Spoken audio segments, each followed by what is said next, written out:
thinking you safe in your bubble until refugees bring trouble at your door after leaving their homes in rubbles. So who's the one causing the trouble? What does the power of rage mean? Change. It's a change engine towards this black bread house for the daytime section. Rage builds, and that creates momentum. Please remember the hashtag Hard Rock 3. Boycott Hard Rock. I'm asking you to put those hashtags on your posts. We want to bring those beautiful men out. Rage is very powerful, and it's also natural. And I think things like that, as opposed to being depressed, I mean, sometimes depression should be wrapped up into rage. My name is Kima. All right. I am a born and raised Seattle native. The climate of Seattle is definitely changing. I think we've always had a very passive-aggressive way of dealing with things. I guess in regards to this conversation, race, or racism, or maybe even stereotypes. That's a constant issue. So I'm walking, and I walk, and she don't have a purse on. She just got her keys in her hand, or not, and she almost walks into the building, because she turned, caught my eye, and missed that, and fumbled, get to the building, and as I'm walking deliberately past her, she turns and goes, oh, I forgot my keys, I'm sorry. Like, she bumped into me, or I bumped into her, but while she's doing this, she grabs for her purse. She doesn't have a purse. Like, I'm a black man, I can make a white girl grab for her imaginary purse. Let alone the times that I've seen them grab for the real purse. Lock their door car, grab their kid, stand there and go, no thank you, whatever. Just, I don't know. Racism is an American history. It is not a black history, it's not a white history, it's our history. And you have to address those issues. The temperature of conversation in society is like, this happened to me, this happened to me, this happened to me. This is happening to me. This is happening. They just did it. I'm walking down the street being just like you, and you're afraid of something, and I'm the representation of it. That's political.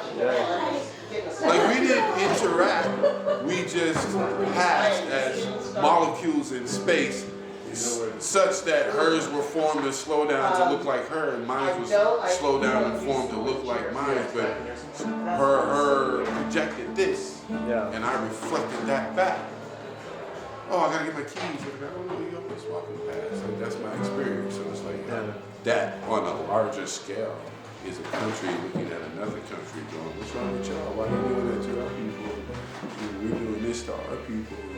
I try to have loving kindness and compassion and accountability, but there's days where that's really hard.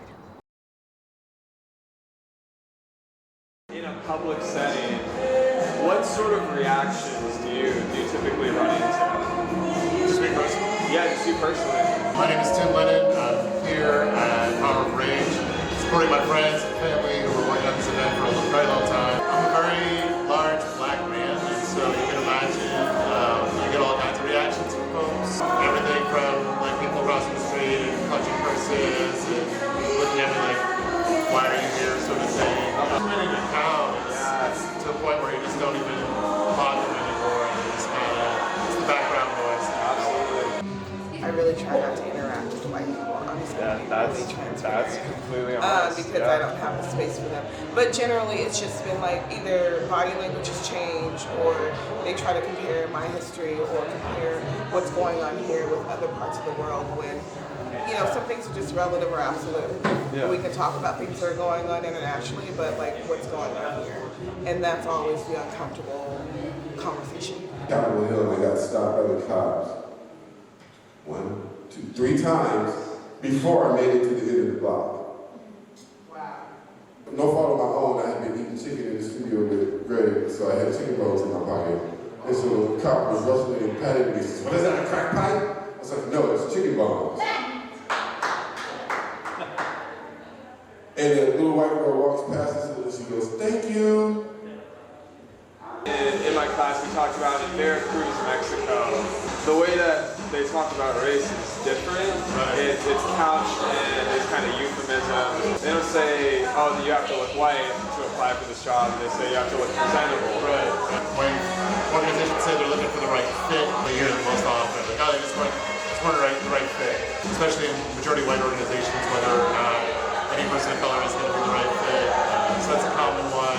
Are there any euphemisms or colloquialisms that you kind of run into? I did run into the idea of wanting to be presentable or looking or fitting into a certain box to make people comfortable. I no longer search for that box. My typical, I guess, internal dialogue is fuck off. Yeah. I don't know what box that is anymore. Tone. Yeah. My name is Taryn Renee Dorsey. I was here to support Selena and the Milky Way House, LLC. Has anyone ever used these?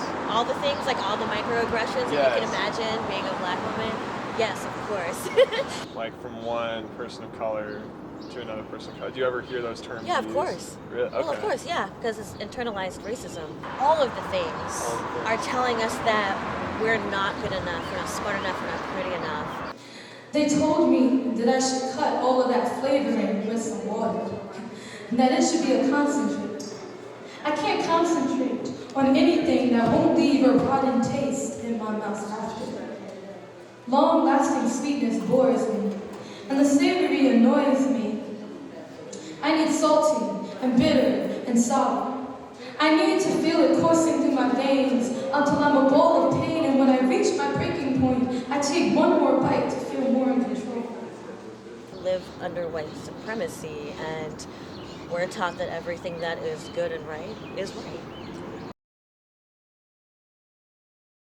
The purpose of this project is to get people's advice, experiences. If you had one piece of advice for people like myself, or people who are like just now getting into like social causes. I feel like there is always work to be done. And no matter where you're at in life, whether it is, oh my gosh, I just realized that I had all this privilege, or whether it's, I knew it, but I just didn't know what to do with it. It's never too late, and it's never too early to start the fight. Educate, ask a question, and listen. Be humble. Be humble. Yeah. And go look for the information instead. We all have things that we're upset about, enraged about, you know. Mine might be different than yours, but let's talk about it. We have this thing in common. It creates an opportunity for us to connect, at least on that very basic level, and build from there. And if they don't, that's on them. We got books, we got movies, we got like, all of the things. Yeah. A nice PBS doc is The Power of Race and Illusion, Institutional Structural Racism. I think that's really where you need to start first. Sometimes we get too bogged down with individual racism, which, I mean, is terrible and hurts everybody. But we need to really look at the structures because they're still in place. Prison, the industrial, like, prison complex, schools, I mean, it's still happening. And that's the one thing, is like I wish that people would understand, like we're right here, right now. The best gift, beyond watching like Power of Race and Illusion or all the books that are by all the black scholars, is just being present. Give that gift to yourself. It's not gonna be better once you get to there. It's make it good right now. So go read a book. Take some time to go do some cultural events. If you live in the city, you're so lucky. You have everything at your fingertips. There's so many beautiful black and brown indigenous folks doing such excellent work right now. That's advice. That's a whole lot of advice right there. I'm glad I got it on tape. Yes.